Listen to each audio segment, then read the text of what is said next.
Olá, professor, tudo bem?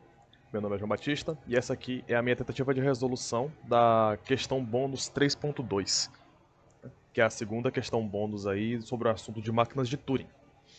Aqui a gente vai seguir o mesmo processo das outras questões que a gente já resolveu. Primeiro a gente vai dar uma olhadinha na questão e depois a gente vai ver a solução que eu proponho. A questão diz o seguinte: resolva a questão 7.24 do livro, do nosso livro de referente a máquinas de Turing. E explicar como essa máquina funciona, né? E essa questão 7.24, eu transcrevi ela aqui embaixo.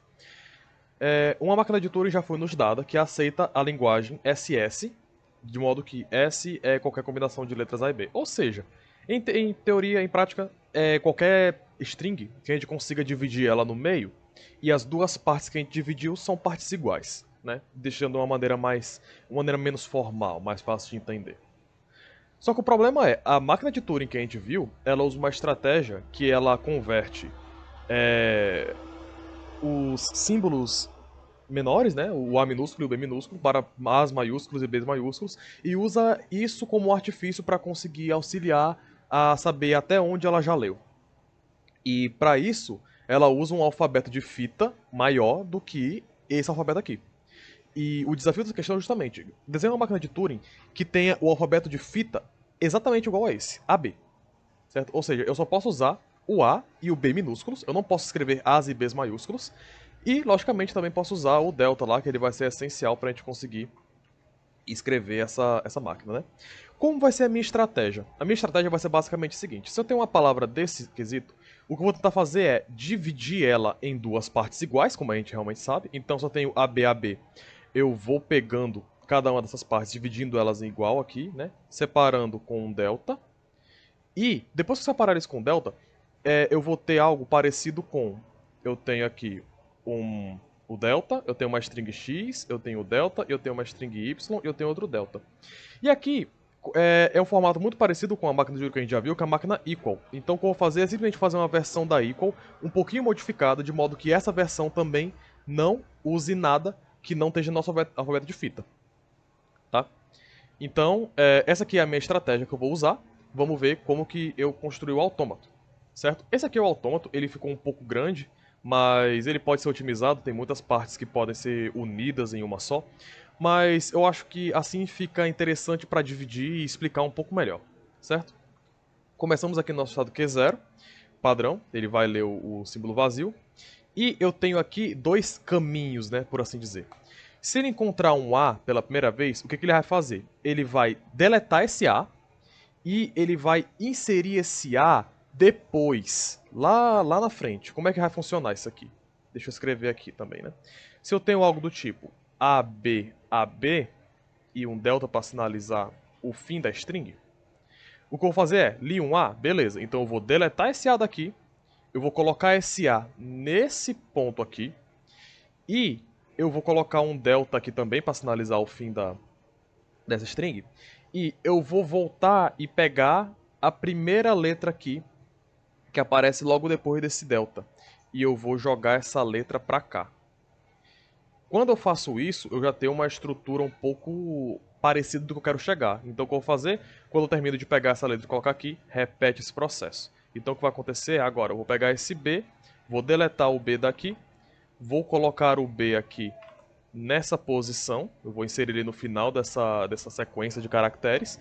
Vou voltar, pego o primeiro caractere depois daqui e eu vou inserir ele aqui antes, logo após, né, antes do segundo caractere, né, e logo após desse delta aqui, para a gente ter a estrutura que a gente está esperando trabalhar com ela.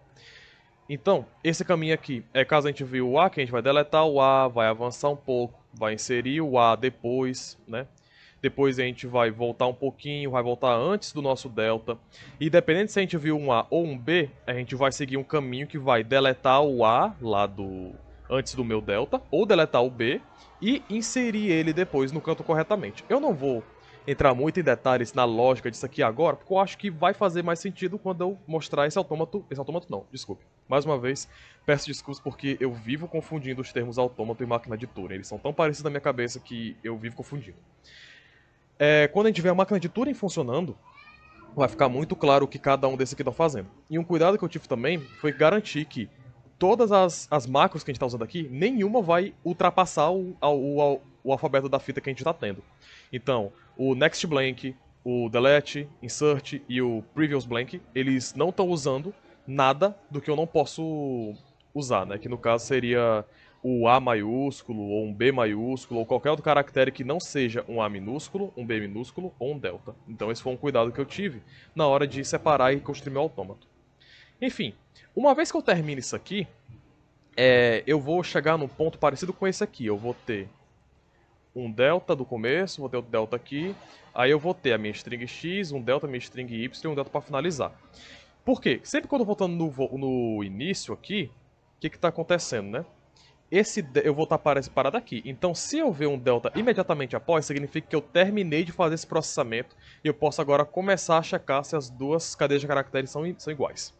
Então, quando eu estou nesse estado e eu vejo um delta, eu vou para essa parte de baixo do autômato, que ele vai fazer algo parecido, só que ele vai simplesmente fazer um equal mais seguro aqui. Eu confesso que eu não tinha certeza, eu não achei no livro o autômato que ele usa para o equal. Então, se o autômato que ele usa para o equal já é seguro para a gente usar com esse nosso alfabeto, a gente pode substituir todo esse código aqui pelo equal. Mas como eu não tinha certeza, achei melhor fazer um autômato do equal para deixar bem tranquilo aqui, né? E como é que esse autômato do equal vai funcionar? Basicamente, se eu tenho um AB delta,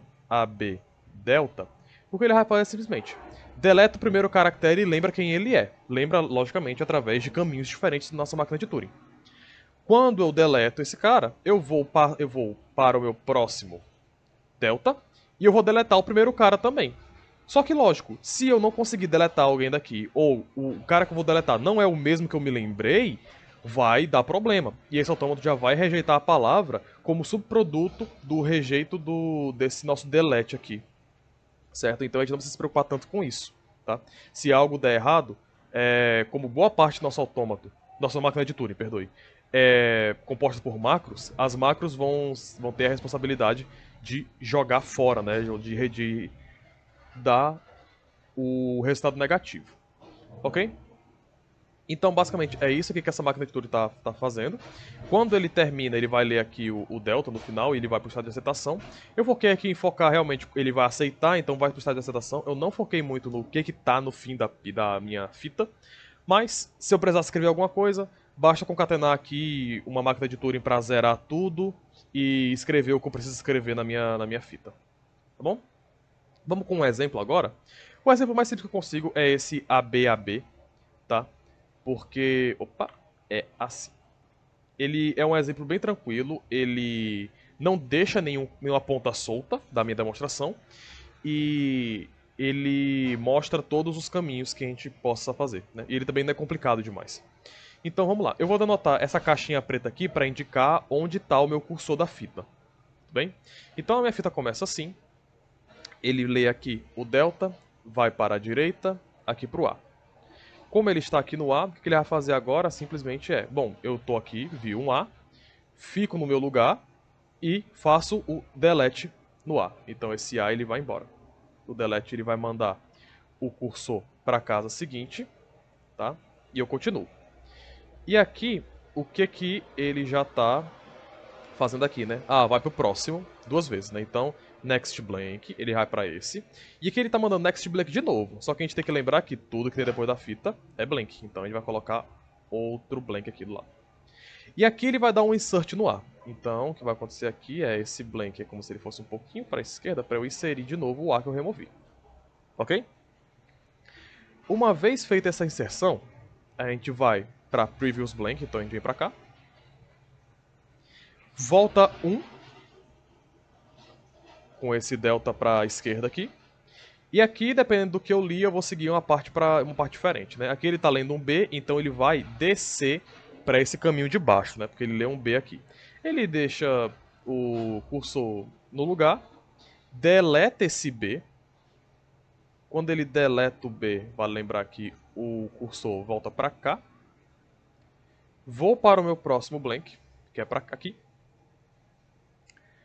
Eu vou ler esse blank, eu não vou para o próximo blank, eu vou apenas ler esse blank aqui e vou para a direita. Só que lembrando, quando acaba a palavra, no final dela vai ter mais blanks. E aqui dentro, meu cursor vai estar já nesse delta aqui. Eu vou inserir aquele B que eu tinha removido antes, certo? Então aqui vou colocar o meu B de novo, certo? Opa! Ferramenta um pouquinho complicada de mexer às vezes, mas vai dar certo, ok? Pronto. Tendo finalizado a inserção do B, ele vai fazer o Previous Blank 3 vezes. Então, vou para vou para esse e vou para esse aqui. E quando ele termina de fazer esse Previous Blank 3 vezes, o que ele vai fazer? Simplesmente fazer um delta para frente, né? Ele vai consumir esse delta aqui para frente, deixar esse mesmo delta no lugar. E ele vai lá pro meu estado inicial, não o estado inicial, mas o estado Q1 aqui, que ele está pronto para ler a palavra de novo. Então eu vou só puxar, né, essa minha fita aqui para trás, para a gente ver como ele vai, se ele está realmente colocando no lugar certo, né? Ok, agora ele vai ler um B, então eu vou seguir o caminho de baixo. Com o caminho de baixo, ele lê o B, fica estacionário, deleta esse B, então, deixa eu diminuir um pouquinho o zoom, pronto. Deleta esse B, pelo delete o meu cursor vem para frente, então aqui eu vou pro Next Blank 2 vezes, então pro próximo, bem aqui, e bem aqui eu vou dar insert nesse B. Então bem aqui é como se isso aqui fosse um pouquinho para a esquerda e esse B vai entrar aqui no meio. E o cursor vai pro B. Ok. Vamos para frente. Depois de inserir esse B... Opa, perdoe. Depois de inserir esse B, ele vai pro meu Previous Blank, ele vem para cá. Ele volta mais uma. E aqui, como ele leu um A, ele vai agora pro caminho de cima, com essa transição aqui. Então, o que vai acontecer? Deleta esse A. Meu cursor vai para frente. Para frente, cursor. Pronto. Meu cursor vai para frente. Eu lembro que eu estou nesse caminho aqui, né? Vou para o próximo blank. Vou uma para frente aqui desse blank para eu garantir que eu estou inserindo no canto certo, né? E eu vou fazer o insert. Então o cursor ele viria para cá. Quando eu faço o insert, o bicho vem para cá. Então vamos colocar ele aqui. Ok. Depois de inserir, faz previous blank 3 vezes. Ele fica aqui. E ele já vai consumir esse blank aqui, consumir assim, né? Ele vai ler esse blank nessa transição. Só que quando ele faz isso, ele vai para o meu estado Q1, que é aquele nosso estado que ele faz a decisão do que ele está lendo, com um blank. E é aí que a gente sabe que a gente terminou de ler a palavra original. Então basta a gente comparar as cópias através dessa transição de Q1 para baixo com esse delta delta R, né? Então ele vem para esse A e ele vai fazer aquele equal modificado que a gente falou mais cedo, né? Então a gente desce mais um pouquinho aqui. Deixa eu colocar ele aqui em cima, dá pra ler. Como eu li um A, fique no lugar. Deleta esse A. Ajeita a fita, né? Ajeita essa fita aqui. Vai para o próximo blank. Opa. E como eu deletei um A, eu espero deletar outro A, né? Eu vou uma para frente aqui, lendo meu R, e aqui eu espero deletar outro A. Se não tiver um A aqui, aí o delete ele vai ver que ele não está recebendo um A, não vai ter para onde sair. Ok. Depois de fazer isso aqui, previous blank, então ele vem pra cá. E ele vai fazer a mesma coisa, só que agora para baixo, né? Ele vai ver um B, vai deletar o B, vai para frente, deleta o B de novo e volta. No final, a minha fita vai estar mais ou menos assim. Quando minha fita está assim, opa, quando minha fita está assim, desce. Eu vou ler esse delta, né? E aqui eu aceito a palavra, porque realmente é o que era para acontecer. A palavra foi aceita, porque de fato ela pertence à linguagem que a gente determinou aqui, ok? Esse aqui é o meu autômato, ele ficou meio bagunçado, tem vários lugares que pode ter uma otimização, mas eu acho que a ideia dele está bem clara e eu foquei em realmente ter cuidado para não violar o que foi descrito, né? O meu alfabeto de fita continua sendo meu A minúsculo e B minúsculo. Essa aqui é a minha proposta de solução, né, minha tentativa de solução. Caso não tenha ficado algo claro, ou só queira, depois que eu mande o autômato, só dar uma olhadinha mais minuciosa, só me solicitar que eu vou mandar o autômato na hora. Se eu tiver errado alguma coisa, ou então tivesse alguma coisa que eu falei que não ficou claro, peço que o senhor me avise que eu vou tentar esclarecer o mais rápido possível, ok? Por hoje é só, e a gente se vê na próxima questão bônus. Até lá.